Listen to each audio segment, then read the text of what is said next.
Does anyone have any questions? Okay, Susan Anderson, you're next. Keith Pelham, you're on deck.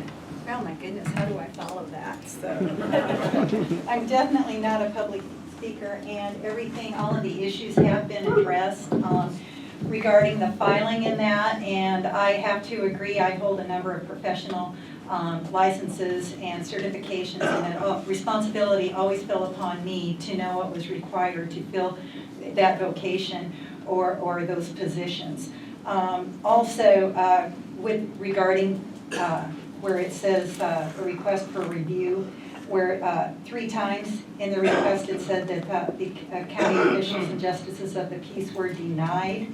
I'm unclear as to when this all was initiated, because I remember, I'll say last summer, 2022, Ken Yang was asking for volunteers. I was thinking that was for the 2nd District Committee. And then everything else happened, and then in February, I remember Jennifer standing up saying, you've been to some meetings or whatever, and our representation was lacking, and we started moving forward with all of this. So my understanding was that all the officials, justices of the peace, were asked last summer by Ken Yang, and to have emails, he would go ahead and further follow through on that. And still we had positions without representation. So finally, I just want to say that I feel the Republican Party is the party of law and order.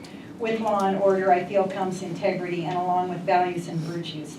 With the continued amending of and to our Constitution, progressively evolving in the times, I feel we've lost the original context that our forefathers intended.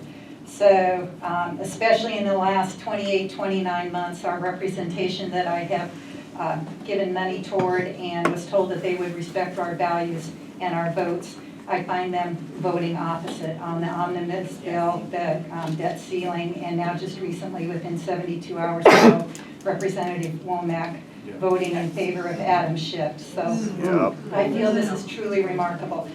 Ultimately, I feel it's unfortunate that the article sections and the numbered rules of this 2nd committee, they have to be observed objectively, and we cannot be flexible and be subjective with emotions, which I felt was apparent at the first meeting, that people stood up and said, I was actually, responsible for that. I don't know that that was their role, if that was designated or documented anywhere, but that is just my question here. So, and just to follow the rules as they are. So thank you for your time. Thank you, Ms. Anderson. Do we have any questions? Okay.